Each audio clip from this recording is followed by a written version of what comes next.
سارے جہاں پہ برسے گی اب رحمت خدا،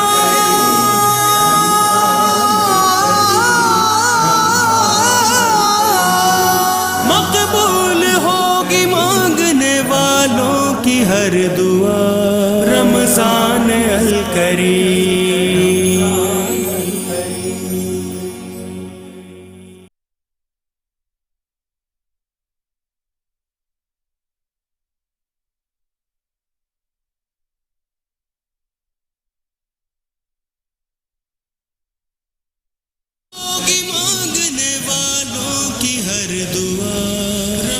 جی ناظرین، ویلکم بیک۔ ایک دفعہ پھر آپ کو خوش آمدید کہتے ہیں۔ میٹرو ون نیوز کی ماہ رمضان المبارک کی خصوصی نشریات ہیں۔ آباد ہے رمضان، اور میں ہوں آپ کا میزبان ڈاکٹر بلند اقبال۔ سلسلہ ہے بیان رمضان کا۔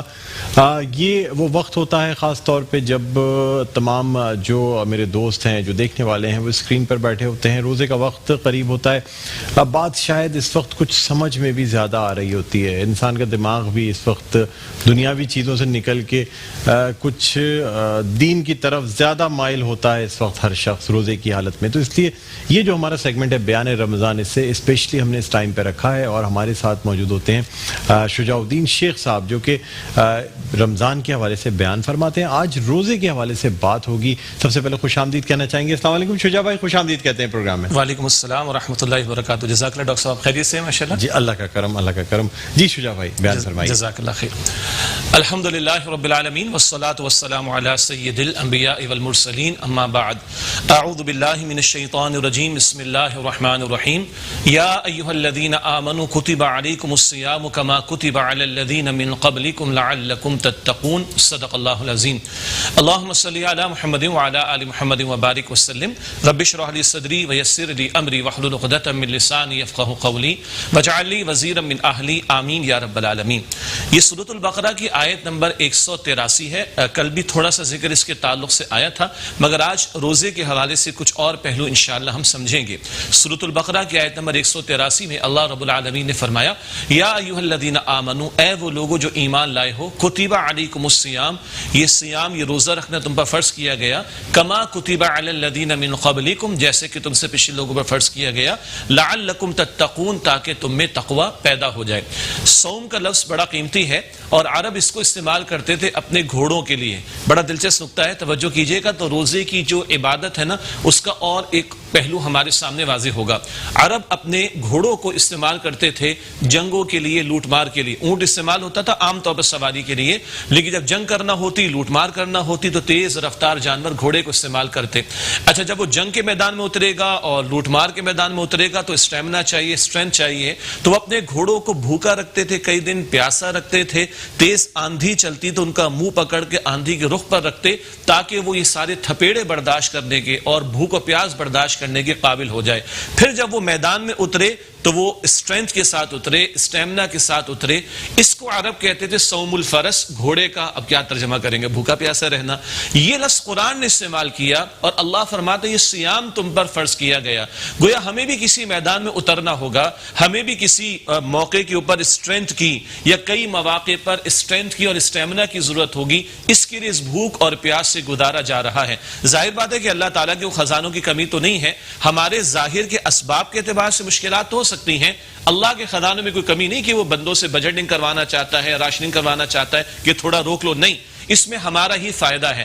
اب آئیے ہمیں کس میدان میں اتارا گیا؟ اللہ نے مجھے اور آپ کو زمین پر بھیجا، ایک مقصد دے کر بھیجا۔ قرآن فرماتا ہے سورۃ الذاریات آیت نمبر 56 میں، وما خلقت الجن والانس الا لیعبدون، اللہ فرماتا ہے میں نے تمام جنات اور انسانوں کو صرف اپنی عبادت کے لیے پیدا کیا۔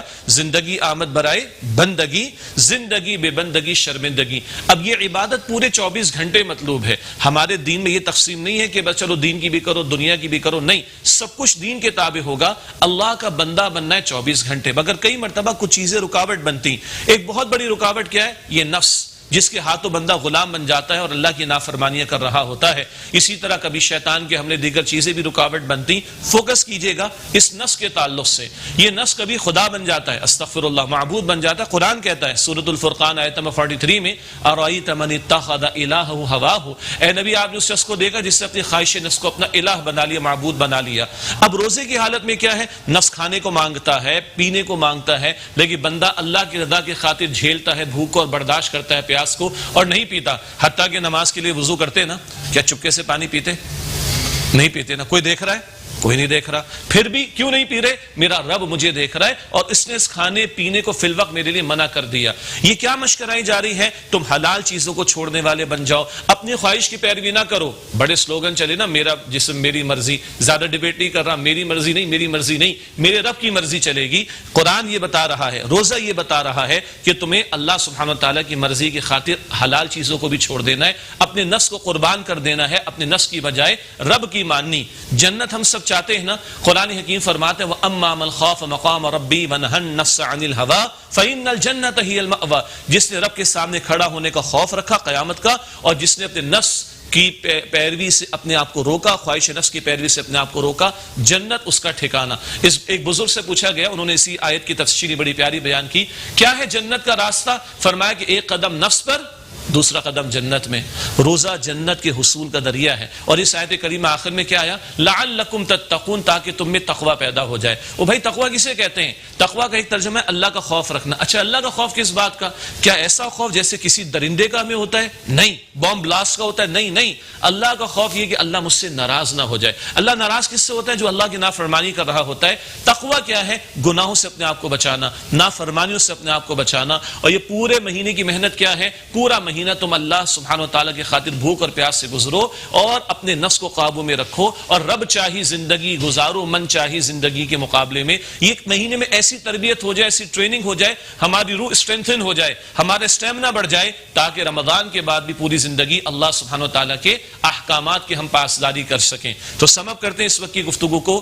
گھوڑوں کا روزہ یاد رہے گا, صوم الفرس, وہاں سے قرآن نے صوم کا لفظ ہمارے لیے استعمال کیا رب کائنات نے. اور مقصد کیا ہے؟ اسٹرینتھ کا بڑھنا, اسٹیمنا کا بڑھنا. کس بات کی اسٹرینتھ, کس بات کا اسٹیمنا؟ پوری زندگی میں اللہ رب العالمین کی بندگی کرنے کے لیے. اور اس بندگی میں نفس کی رکاوٹیں آتی ہیں, اس کی خواہشات کی, ان کو کنٹرول کرنے کے لیے روزہ عطا کیا گیا. جب یہ روزہ رکھیں گے تو پھر اللہ فرماتا ہے, آخری بات عرض کرتا ہوں, الصوم لی وانا اجزی بہ, بخاری شریف کی روایت, روزہ میرے لیے, اللہ کہتا ہے میں ہی بدلہ دوں گا. باقی معاملات میں 10 گنا 700 گنا, لیکن روزے کا خاص بدلہ. اور دوسری روایت الصوم لی وانا اجزی بہ, اور روزہ میرے لیے, اللہ فرماتا ہے بخاری شریف کی روایت, میں ہی اس کا بدلہ ہوں. اللہ کہتا ہے میں ہی بندے کو مل جاؤں گا. مشقت ہے, پیاس ہے, بھوک ہے, سب کچھ برداشت کرنا ہے, مگر جب اللہ ہی مل جائے تو خدا کی قسم یہ ساری مشقتیں ہیچ ہو جائیں گی. اس ذوق اور شوق کے ساتھ اللہ مجھے اور آپ کو روزوں کا اہتمام کرنے کی توفیق عطا فرمائے. جزاک اللہ خیرا کثیرا. سبحان اللہ, سبحان اللہ, بہت خوب بیان فرمایا آپ نے. شجاع بھائی, جو روزے کا کانسیپٹ ہے یا روزے کا حکم مسلمانوں کے لیے آیا, لیکن ساتھ ساتھ اس سے پچھلی جو قومیں ہیں ان میں بھی روزے کا حکم دیا گیا تھا. بالکل. تو وہ کس طریقے کے روزے تھے اور کس طرح رکھے جاتے تھے؟ کیا وہ روزے مشکلات کے لیے تیار نہیں کرتے تھے انسان کو؟ ماشاءاللہ ڈاکٹر صاحب, بڑی پیاری بات آپ نے بیان فرمائی. کل بھی آپ نے یہ لقمہ بڑا اچھا مجھے دیا تھا, یعنی لقمے سے مراد ایک بات میں ایڈیشن جو آپ نے کیا تھا, اور یہ آیت ہی تھی جو آج ابھی تلاوت کی گئی. اسی آیت میں ہے کما کتب علی الذین من قبلکم, تم پر جو روزہ فرض کیا گیا ہے اسی طرح پہلے بھی لوگوں پر فرض کیا گیا تھا. اچھا, جو ہماری بیسک پلرز آف اسلام ہے نا, بنیادی ارکان اسلام, ہماری نماز, زکوٰۃ, روزہ, حج, ہر امت میں موجود رہا. ہاں کبھی کبھی شکل ڈیفرنٹ ہوتی تھی. اب آپ ہی کے سوال سے ایک بڑا دلچسپ نقطہ جو ناظرین کی بھی دلچسپی کا باعث ہوگا, یہود کا روزہ لیں. یہود جب رات کو سوتے تھے تو ان کا روزہ شروع ہو جاتا تھا, ان کے لیے سحری کا کانسیپٹ نہیں تھا. اللہ نے نبی اکرم علیہ السلام کی امت پر یہ رحمت فرمائی ہے, آسانی عطا فرمائی کہ ہمیں سحری کی بھی تعلیم دی, اور حضور علیہ السلام نے فرمایا کہ السحور برکہ, سحری میں برکت ہے, سحری کا اہتمام ضرور کیا کرو. تو روزہ یہود کے ہاں بھی تھا, موسیٰ علیہ السلام کی شریعت میں روزہ ہمارے یہاں بھی ہے. ایک فرق کیا ہوا کہ وہ رات کو سوتے اور ان کا روزہ شروع ہو جاتا, اور ہمارا معاملہ ہے کہ سحری کی ہمیں تلقین کی گئی اور تعلیم کی گئی اور اجازت دی گئی. ایک اور بات بھی ہے, یہود کے ہاں روزے کی رات میں زوجین کا تعلق قائم کرنا حلال نہیں تھا. یہود کے ہاں روزے کی رات میں زوجین کا تعلق قائم کرنا حلال نہیں تھا. ہمارے لیے روزے میں تو منع کر دیا گیا, لیکن روزے کی رات میں اس کو حلال قرار دیا گیا. اور یہ جو آپ نے فرمایا کہ کیا وہ جو روزے ہوتے تھے وہ بندوں کو مشقت سے گزار کر پوری زندگی کی عبادت کے لیے تیار نہیں کرتے تھے؟ بالکل کرتے تھے. تمام پیغمبروں کی بنیادی تعلیم ایک, بنیادی احکامات ایک, اور ان میں حکمتیں یہی رہیں کہ ان بڑی بڑی عبادات سے جب بندہ گزرے, نماز ہے, زکوٰۃ ہے, روزہ حج ہے, تو وہ پوری زندگی میں اللہ تعالیٰ کی بندگی کے قابل ہو سکے. بالکل.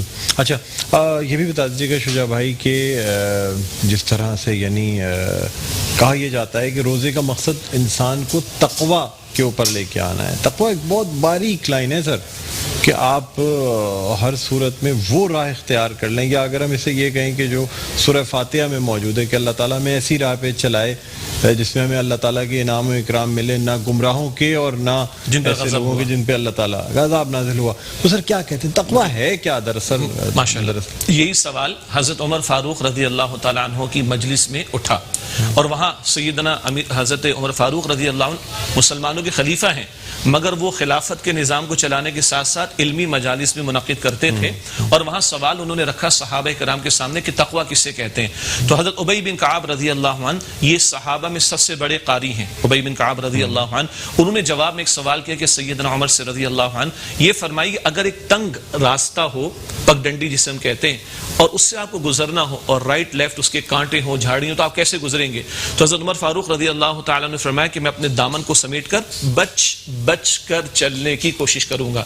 تو حضرت ابی بن کعب نے فرمایا کہ اسی طرح بچ کر چلنے کا نام تقوی ہے, یعنی دنیا میں ان کاموں سے بچنا جو اللہ کی ناراضگی کا باعث بنتے ہیں, اللہ کے غضب کا باعث بنتے ہیں. دنیا میں گناہوں کے کانٹوں سے اپنے آپ کو بچانا, نافرمانی کے کانٹوں سے اپنے آپ کو بچانا, وَإِنَّا إِلَيْهِ رَاجِعُونَ, اور لوٹ کر اللہ سبحانہ وتعالیٰ کی طرف چلے جانا, یہ تقوی ہے. اور ڈاکٹر صاحب رمضان میں تو اللہ تعالیٰ میں ایسا تقوی پیدا کروا رہا ہے, اگر تو ہم سمجھیں کہ ہم حلال چیزیں چھوڑ رہے ہیں, حلال چیزیں چھوڑیں جن کی لسٹ بنانا ممکن نہیں. فَبِأَيِّ آلَاءِ رَبِّكُمَا تُكَذِّبَانِ, حرام لمیٹڈ ہے, حلال انلمیٹڈ. تو انلمیٹڈ چیزوں کو اگر ہم چھوڑ سکتے ہیں تو لمیٹڈ چیزوں کو تو چھوڑ دیا جائے. یہ کرکس آف دا میٹر ہے روزے کا حاصل تقوی. بے شک بے شک. ایک کالر ہمارے ساتھ موجود ہے شجاع بھائی, ہم بات کرنا چاہیں گے. ہیلو جی, السلام علیکم. ہیلو السلام علیکم, آپ میری آواز سن سکتے ہیں؟ بھائی کون سا بات کر رہے ہیں, کہاں سے کال کیا آپ نے؟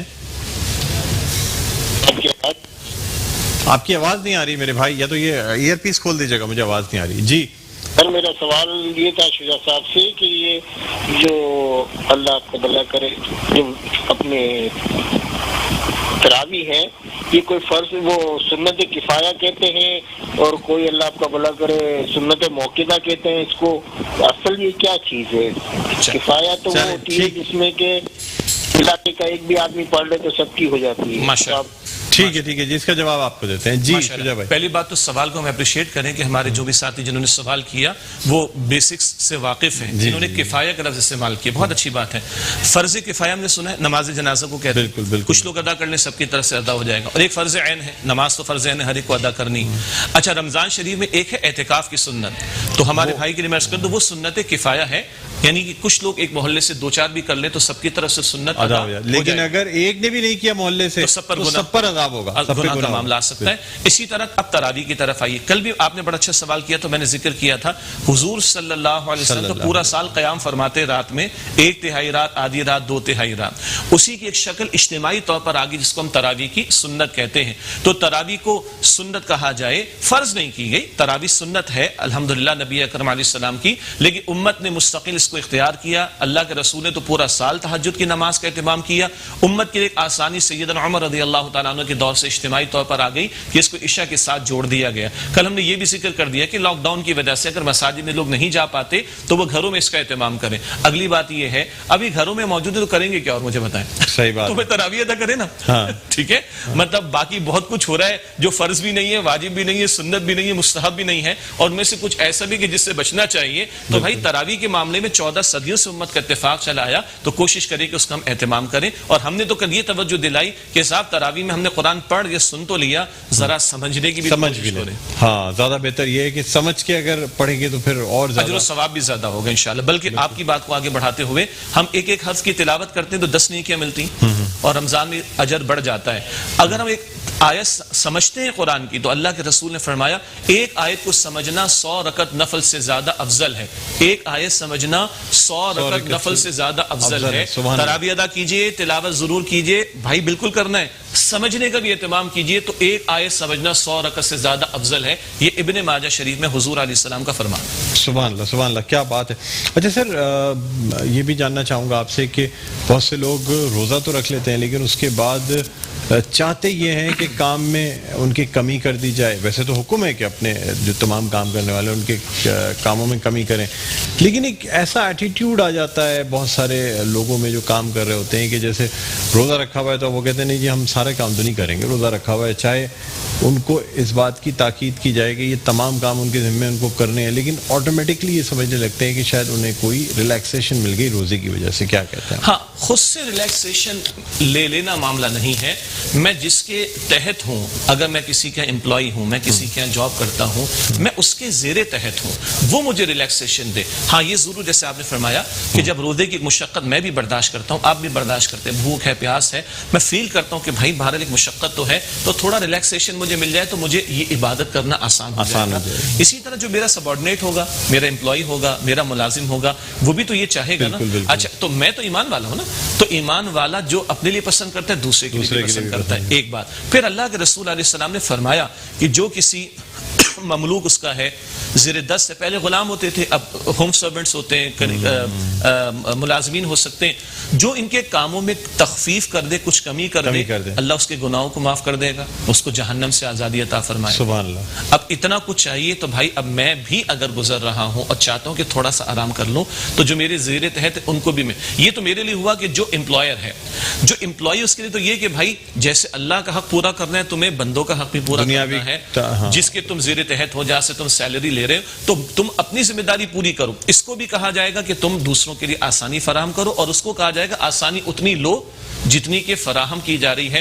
مراد یہ کہ روزہ رکھ کر ایسا نہیں ہو جائے گا کہ معذرت کے ساتھ کہ ہم ہڈ حرام ہو جائیں اور جناب ہاتھ پہ چھوڑ کر بیٹھ جائیں, ایسا تصور نہیں ہے. باقی تخفیف ہونی چاہیے, اوقات کار میں آسانی ہونی چاہیے, اس کی حضور نے ہمیں تعلیم دی. ایک کالر موجود ہے شجاع بھائی, کالر سے بات کرتے ہیں. جی السلام علیکم, کون سا بات کر رہے ہیں, کہاں سے کال کیا آپ نے؟ ہیلو جی السلام علیکم, آواز نہیں آ رہی ہے جی. ہیلو جی السلام علیکم. اچھا لائن ڈراپ ہو گئی, محمد صدیق صاحب تھے لیکن لائن ڈراپ ہوئی ہے, تو ہم دوبارہ اگر آپ کال کرنا چاہیں تو ہمیں کال کر لیں. اچھا شجاع بھائی, خاص طور پہ تراویح اور یہ تمام چیزیں ہوتی ہیں, پھر چاند رات جو ہے وہ اچانک سے 27 روزہ تراویح پڑھنے کے بعد خاص طور پہ جو شب جائزہ جسے کہتے ہیں, جس میں تمام چیزوں کا جائزہ لیا جاتا ہے, اسی میں ہم بڑی غلط طرف نکل جاتے ہیں, ہر چیز بھول جاتے ہیں. جی ماشاءاللہ, اللہ آپ کو جزائے خیر دے, آپ نے بڑی زبردست جم لگا کے ہمیں چاند رات تک پہنچا دیا. اللہ تعالیٰ وہ رات بھی ہمیں عطا فرمائے. اور آپ نے درمیان میں جو نقطہ کہا میں وہ بھی عرض کروں, 27ویں شب کے بعد لوگ سمجھتے ہیں کہ آل از کلوزڈ. بھائی آل از ناٹ کلوزڈ. 28ویں شب بھی امپورٹنٹ ہے اور 29ویں شب کو بھی تاخرات کے طور پر تلاش کرنا چاہیے. تو یہ تو رمضان شریف کا سلسلہ جاری رہے گا انشاءاللہ. جب ہم چاند رات کی طرف آئیں گے جس کو لیلۃ الجائزہ کہتے ہیں. اچھا یہ جائزہ اردو والا نہیں, یہ جائزہ عربی والا ہے. انعام کی رات.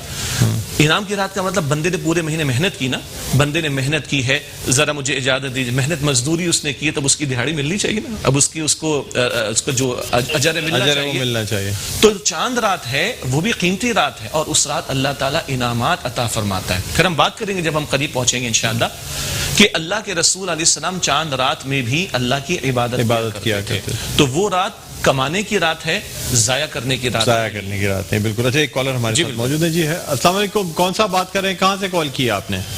کراچی سے بات کر رہا ہوں, میرا نام سید یعقوب مہاجر. مہاجر کے نام سے مشہور ہوں. جی یعقوب صاحب ہمارے ساتھ موجود ہیں. شجاعالدین شیخ صاحب کیا کہنا چاہیں گے؟ آپ کیا سوال کرنا چاہیں گے؟ سوال یہ کرنا چاہیں گے کہ علماء کرام کی طرح ہم عزت کرتے ہیں، ان سے دین سیکھتے چلے آتے ہیں، بڑی اچھی تشریح کرتے ہیں، لیکن یہ کہاں سے انہوں نے یہ علماء کرام نے ہمیں بہکا دیا اور ایک بت پرستی انہوں نے دے دی. علمی بت پرستی. علمی بت پرستی کیا ہے؟ اللہ کا ترجمہ انہوں نے خدا کر لیا ہے. خدا کہاں سے آ گیا؟ کس نے ان کو اتھارٹی؟ ٹھیک ہے اس پہ ہم آپ پوچھتے ہیں. شجاع بھائی ان کا کہنا یہ ہے کہ اللہ کا لفظ جو ہے اس کی جگہ خدا نہیں یوز ہونا چاہیے، کیونکہ خدا جو ہے دوسرے مذاہب میں بھی یوز ہوتا ہے. کیا یہ بات درست ہے یا ہم خدا، اللہ یا رب کیا چیز یوز کر سکتے ہیں؟ ہمارے بزرگ ہیں، اللہ تعالیٰ ان کو جزائے خیر عطا فرمائے، غالباً ان کی کچھ کتابیں بھی میں نے پڑھی ہیں اور یہ بڑے شوق و ذوق سے، بڑی شد و مست سے زور دینا چاہتے ہیں کہ اللہ سبحانہ و تعالیٰ کے لیے لفظ اللہ ہی استعمال کرنا چاہیے. اچھی بات ہے، کوئی شک نہیں ہے. البتہ جو ہمارے مترجمین نے، ترجمہ کرنے والے ہمارے علماء نے لفظ خدا استعمال کیا تو نوٹ کیجئے گا لفظ خدا فارسی کا لفظ ہے خود آ، جو خود سے ہے. ہم سب تو اللہ کی مخلوق ہیں، اللہ از خود ہے، ٹھیک ہے؟ تو یہ کوئی غلط ترجمہ نہیں ہے. اور دوسری بات یہ ہے، میں اور آپ آج گفتگو کر رہے ہیں، کل ہم نے گفتگو کی، ہم بار بار روزہ کہہ رہے ہیں، تو ہم نے فارسی کا ایک لفظ استعمال کیا قرآن کے ایک لفظ کے ترجمے کے لیے. یہ لفظ جب ہم اردو میں استعمال کرتے تو ہم صوم کی ہی عبادت ذہن میں لے کر آتے ہیں. ہم نماز کہتے ہیں، صلاۃ تو نہیں کہتے. ہے لفظ عربی میں صلاۃ، ہم نماز کا لفظ فارسی سے لے کر آتے ہیں. لیکن جب بھی ہم نماز کہتے تو ہم کیا مراد لیتے؟ وہ خاص عمل جو اللہ تعالیٰ نے ہم پر فرض کیا. اسی طرح جب ہم اور آپ خدا کا لفظ استعمال کرتے ہیں، مسلمان کی بات کر رہا ہوں، تو کوئی اور ہمارے تصور میں نہیں آتا، اللہ سبحانہ و تعالیٰ ہی ہمارے تصور میں آتا. بے شک. تو یعنی کوئی بھی لفظ استعمال کیا جائے جب اللہ تعالیٰ کو پکارا جا رہا ہے، عزت سے پکارا جا رہا ہے اور اسے یاد کیا جا رہا ہے، تو پھر آپ فارسی کا بھی لفظ استعمال کر سکتے ہیں، انگلش میں کا بھی لفظ استعمال کر سکتے ہیں. شرط یہ ہے کہ آپ کی مراد کیا ہے، آپ دراصل کس نیت سے اللہ کو پکار رہے ہیں. جی بالکل. اور جس کو ہم بتا رہے ہیں اس کے ذہن میں بھی تصور رب کائنات کا آ رہا ہے. ابھی میں نے رب کائنات العالمین کا آ رہا ہے. ابھی میں نے رب کائنات کہا نا، تو آپ کے میرے ذہن میں فوراً کون آتا ہے؟ اللہ سبحانہ و تعالیٰ. جی قرآن ایک جگہ کہتا ہے وَلِلَّهِ الْأَسْمَاءُ الْحُسْنَى فَادْعُوهُ بِهَا، اللہ ہی کے لیے تمام اچھے نام ہیں، اس کو ان ناموں سے پکارو. قُلِ ادْعُوا اللَّهَ أَوِ ادْعُوا الرَّحْمَٰنَ أَيَّمَّا تَدْعُوا فَلَهُ الْأَسْمَاءُ الْحُسْنَى، اللہ کہہ کے پکارو، رحمان کہہ کے پکارو، تمام اچھے نام اللہ سبحانہ و تعالیٰ کے لیے. تو وہ الفاظ استعمال ہوں گے جو اللہ تعالیٰ کی شان کے مطابق. سبحان اللہ. بہت شکریہ شجاعالدین شیخ صاحب. بڑی خوش قسمتی رہتی ہے ہماری، آپ آتے ہیں ہمارے پروگرام میں اور بیان فرماتے ہیں. خاص طور پہ یہ بیان رمضان جو ہے، یہ جو سیگمنٹ ہم نے رکھا ہے، اس میں بہت کچھ سیکھنے کو ملتا ہے. اور خاص طور پہ ہمارے جو کالرز ہمیں کال کر سکتے ہیں، جان سکتے ہیں، کوئی مسئلہ پوچھنا چاہیں تو شجاع صاحب روزانہ ہمارے ساتھ موجود ہوتے ہیں 6 بجے سے لے کے 6:30 بجے تک. بہت شکریہ شجاع بھائی. اب اپنے سیگمنٹ کو اختتام پذیر کرتے ہیں.